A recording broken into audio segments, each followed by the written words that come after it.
Hello. ഇത് അച്ചുക്കുട്ടിയുടെ പൊന്നുവിൻ്റെ വീടിൻ്റെ അടുത്തുള്ള ഒരു മരമാണ്. ആ മരത്തിലെ ഒരു കായാണിത്. അത് കണ്ടിട്ട് നല്ല വലിയൊരു കായാണത്. എന്ത് കായാണെന്ന് അറിയില്ല. അപ്പോൾ ഞാൻ പൊന്നുവിനെ കൊണ്ടാണ് ഈ വീഡിയോ പിടിക്കുന്നത്. അപ്പോൾ പൊന്നുമോൻ എനിക്ക് ആ വീഡിയോ പിടിച്ചത് ഞാൻ ആ കായ പറിച്ചു കേട്ടോ.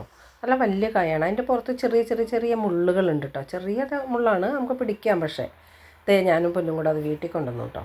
നമ്മളതൊന്ന് കട്ട് ചെയ്ത് നോക്കാൻ പോണേ. കണ്ടോ, നല്ല ചെറിയ മുള്ളുകളുണ്ടായത്. അപ്പോൾ ഞാനിത് അതെടുത്തു. മുള്ളുകളൊക്കെ കാണിച്ചു തന്നില്ല. ഇനി ഞാനത് കട്ട് ചെയ്യട്ടെ. കട്ട് ചെയ്യാൻ പോകണം. അപ്പോൾ പൊന്നു വീഡിയോ പിടിച്ചത് സൂപ്പറായിട്ടില്ലേ നോക്ക്. അപ്പോൾ ഞാനത് കട്ട് ചെയ്യുകയാണ്. കട്ട് ചെയ്ത് 2 പീസാക്കി. 2 പീസിൻ്റെ ഉള്ളിൽ നോക്കിക്കേ, അതിൻ്റെ പരിപ്പാണത് കേട്ടോ. അയ്യോ, എത്ര വലിയ പരിപ്പാന്ന് നോക്കിക്കേ. കഴിക്കാൻ പറ്റുമെന്ന് അറിയില്ല കേട്ടോ. പേടിച്ചിട്ടാണ് കഴിക്കാണ്ടിരുന്നത്. അതിൻ്റെ പുറത്ത് കശുവണ്ടിയുടെയൊക്കെ പുറത്തുള്ള പോലെ ഒരു തൊലി അതിൻ്റെ പുറത്തുണ്ട് കേട്ടോ.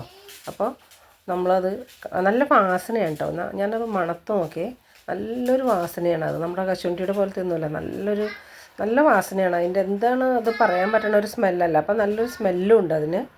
നമ്മൾ അത് കട്ട് ചെയ്ത് നോക്കി കഴിഞ്ഞപ്പോഴപ്പോൾ കാണാൻ നല്ല ഭംഗിയുണ്ട്. അതിൻ്റെ ഉള്ളായാലും നല്ലൊരു വൈറ്റാണ്. അതിൻ്റെ നല്ല നമ്മൾ ബദാമിൻ്റെയൊക്കെ പോലെയുള്ള നല്ല കളറ്, വൈറ്റ് കളറാണ് കേട്ടോ. ഇപ്പോൾ വീഡിയോ ഇഷ്ടപ്പെട്ടാൽ കമൻറ്റ്, ലൈക്ക് ചെയ്ത് തരണം. ഫോളോ ചെയ്യാൻ മറക്കരുത്. അടുത്ത വീഡിയോ ആയിട്ട് നാളെ കാണാം.